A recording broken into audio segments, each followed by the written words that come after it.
নমস্কার, আশা করি আমরা সবাই ভালো আছি। দেখো, গত ক্লাসে আমরা মুদ্রা সম্বন্ধে সামান্য ধারণা পেয়েছি। আজকে আমরা মুদ্রা সম্বন্ধে কিছু বিস্তারিত আলোচনা করব।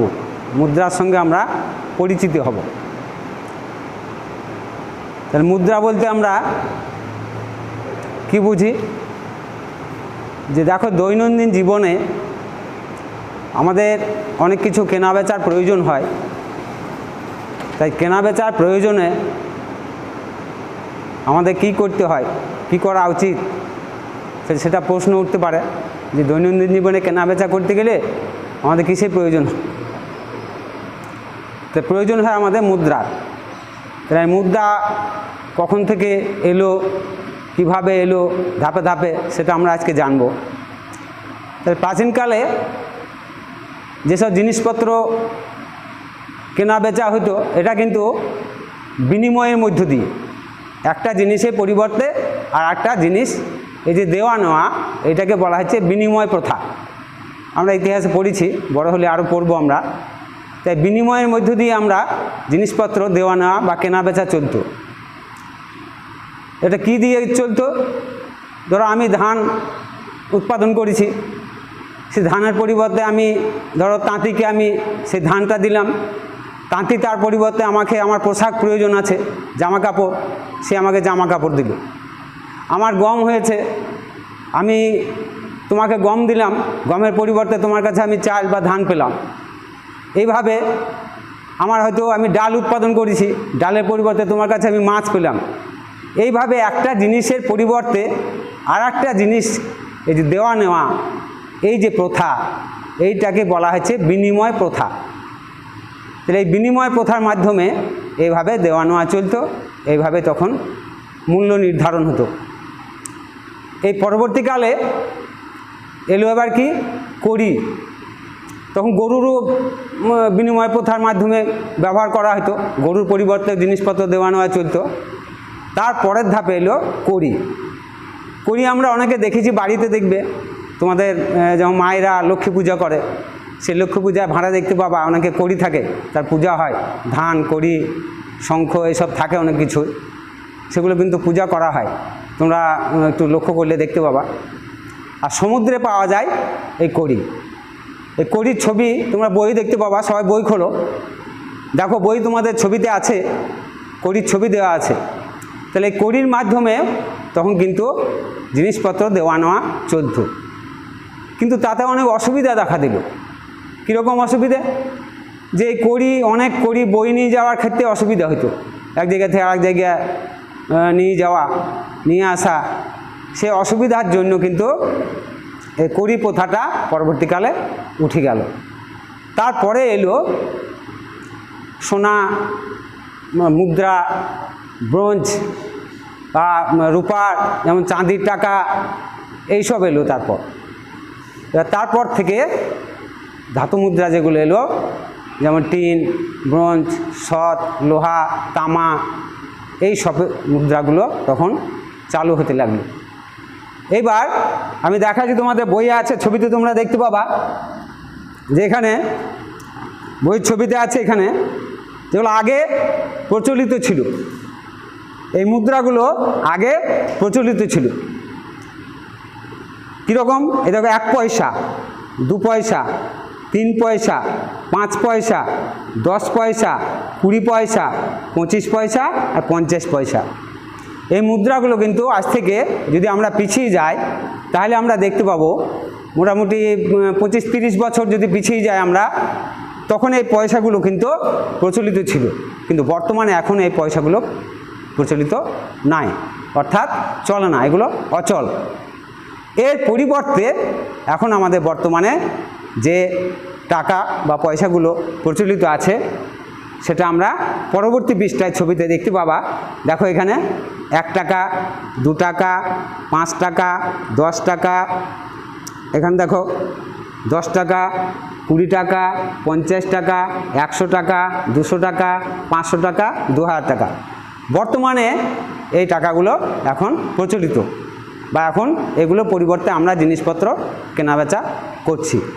তাহলে এই যে মুদ্রা, এবারে মুদ্রা সম্বন্ধে বলা হলো, এই মুদ্রার মধ্যে দিয়ে আমি কিছু পুরানো ধরো মুদ্রা জোগাড় করেছি, যেটা তোমাদের বই ছবিতেও দেখানো হলো। এটা তোমাদেরকে আমরা দেখাচ্ছি যে 20 পয়সা, এটা হচ্ছে 20 পয়সার একটা মুদ্রা, ধাতুর তৈরি। এটা কিন্তু এখন চলছে না, এটা কিন্তু এখন অচল। এটা হচ্ছে 20 পয়সার ধাতুর তৈরি মুদ্রা। আর একটা আমি দেখাচ্ছি, এটা হচ্ছে 10 পয়সা, 10 পয়সা, এটা 10 পয়সার একটা মুদ্রা, এটা কিন্তু এখন চলছে না, অচল। আর একটা দেখাচ্ছি তোমাদেরকে, এটা হচ্ছে 5 পয়সা, এটাও কিন্তু এখন অচল।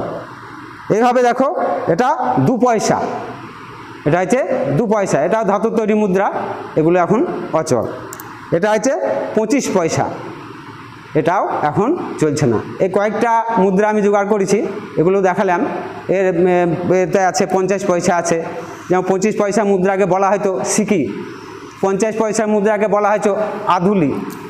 তাই 50 পয়সাটা পরবর্তীকালে ক্লাসে তোমাদের আমি ওগুলো জোগাড় করে তখন তোমাদের দেখাবো। তোমরা বাড়িতে চেষ্টা করলে দেখতে পাবা, যদি খুঁজে দেখো পুরানো অনেক এই পয়সাগুলো থাকবে, একটু চেষ্টা করবে, তাহলে ভালো হবে, সুবিধা হবে পরিচিতি হতে। তাহলে এটা গেল পুরানোর কথা। এবার নতুনের কিছু ছবি তোমরা দেখলে এখানে বইয়ে আছে। এবার তাছাড়াও আমি তোমাদের কিছু দেখাচ্ছি এখানে।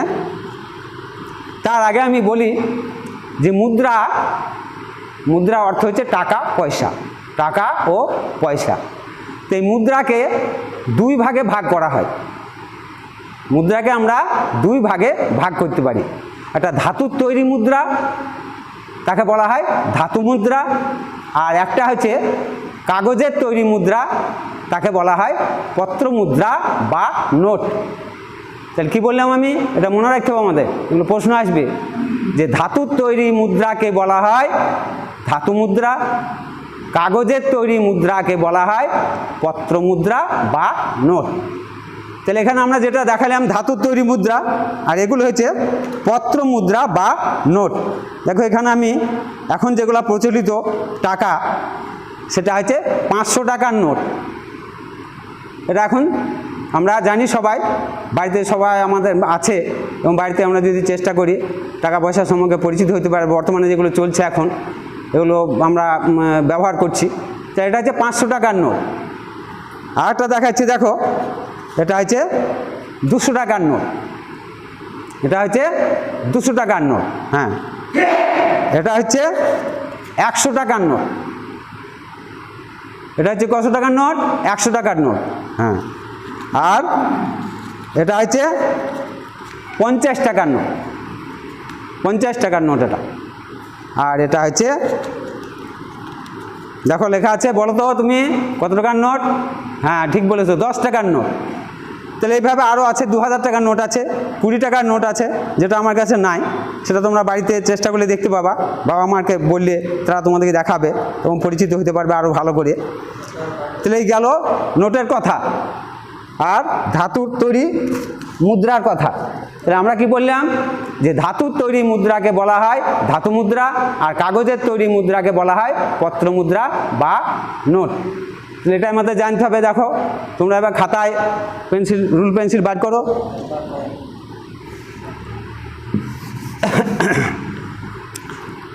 আর দেখো এখানে ধাতুর তৈরি কিছু বর্তমানে এখন চলছে, সেগুলো আমি রেখেছি।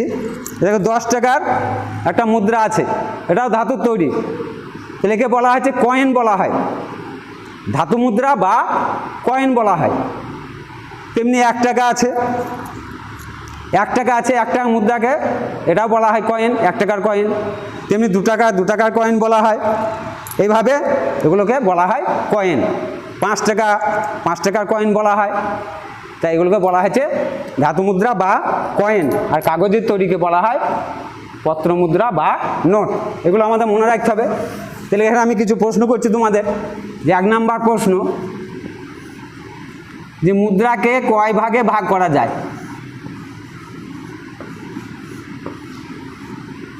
মুদ্রাকে কয় ভাগে ভাগ